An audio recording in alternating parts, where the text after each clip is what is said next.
Earlier this week, I had a chance to catch up with the super sub, IU legend John Laskowski. John, you're associated with being the greatest six man maybe in the history of Indiana basketball. And there were great players who were six men, but they eventually were known as starters, guys like Damon Bailey, maybe Brian Evans. But you are so associated with being a six man. Does it hearten you to watch this team, to see another young man who is identified with that role in Will Sheehy? It's very enjoyable, I will tell you that. You know, here's a team that has some great players, some great talent, and it's all about the chemistry, really. I mean, every team has great talent around the country, and that's why they're playing college basketball. And so you get 7, 8, 9 guys who can play. Well, not all the guys can start. And so there's a special role for that guy who can come off the bench and know what his job is. And Will Sheehy has done an excellent job. You know, here's a guy who kind of came unheralded from Florida and learned more about basketball here, I think, than he had known before about how to play the game, because he had the physical talent. And you put those things together, and now you see him out there. And you talk about a spark plug. It doesn't take him long to get his first shot when he gets in there. He knows what he's in there to do, to score some points, and that's the spark. Because the other team is thinking, well, the first wave's gone, so now the subs are coming in. And the reason they're subs is because they're not as good as the guys on the first team. You know, well, that's not the case at Indiana. Will Sheehy comes in, he could be a starter anywhere else. One of the unique things about Indiana basketball compared to 90% of other successful programs is how good it has been for a long time. Everett Dean to Branch McCracken to Coach Knight. Coach Crean's got it rolling again. That's one of the special things about Indiana basketball history, is that it goes back so far. And that's exactly right. And I think that's part of being the state of Indiana. As you're growing up as a youngster and you start to watch basketball on TV, or you hear about the college team, first you hear about your high school team, and you go to that high school game. I remember going in the 60s to watch the high school in South Bend and think, wow, these guys are the greatest. And maybe someday I could be a high school basketball player. And then you play in high school and you think, man, these college guys are really good. Maybe I could be a college player someday. And it grows on itself, and all of a sudden you're one of those guys who gets to play at a Big Ten school. I got to play at Indiana.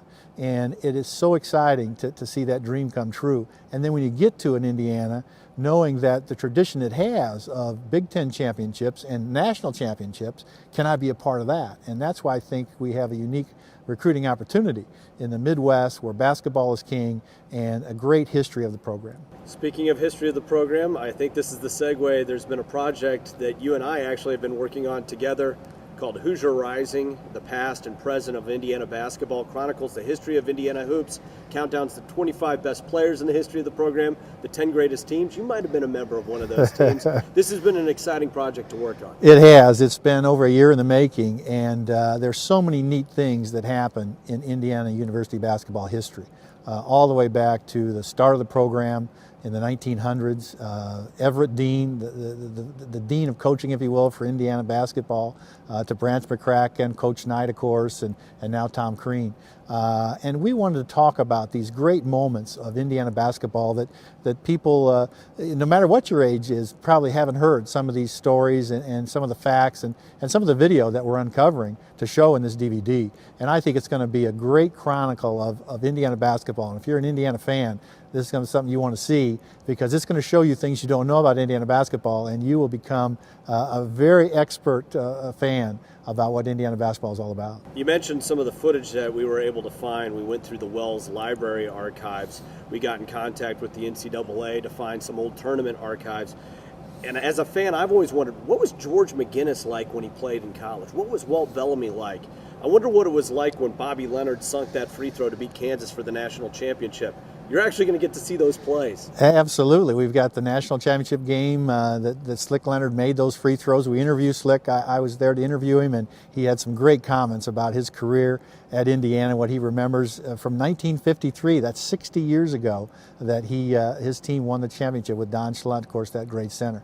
Walt Bellamy, a great player in the late 50s, and on the 60 Olympic team, played with Jerry West and Oscar Robertson. They won the gold medal in Rome. He still holds the Big Ten record for rebounds in one game, 33. Jeremy, I'm sure there are teams that don't have 33 rebounds in a Big Ten game. Walt Bellamy got 33 in one game, which is fantastic. I saw George McGinnis in high school play. Of course, the 1969 state champion. He played with Steve Downing, a teammate of mine in the early 70s. But George played 1 year, his sophomore year here at Indiana.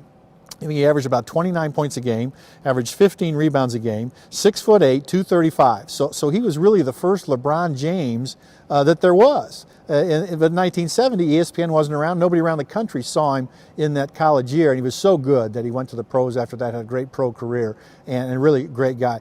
And to think, Jeremy, that if George McGinnis would have stayed at Indiana 2 more years, I would have got to play with him on the team. And who knows, maybe 1973 in St. Louis, at the Final Four, we could have beat that UCLA team and won another national championship. No doubt about it. This is also an argument starter, as there was a panel of quote-unquote experts that voted on the 25 greatest players, the 10 greatest teams. I was one of the voters.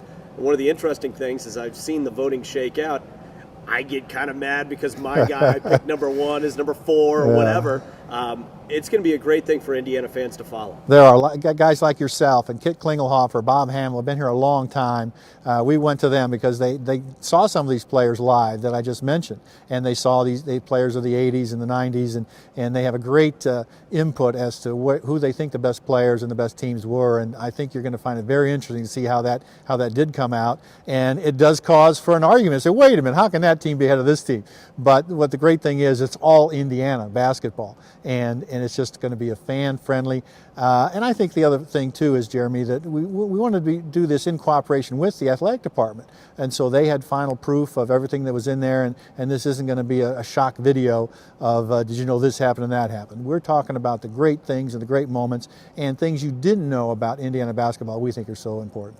Well, you can buy it by checking it out online at traditionofsports.com or in the IU Varsity Shop on game days or 8 to 5 Monday through Friday. Great project. John, thanks so much for joining us. Jeremy, good to be here.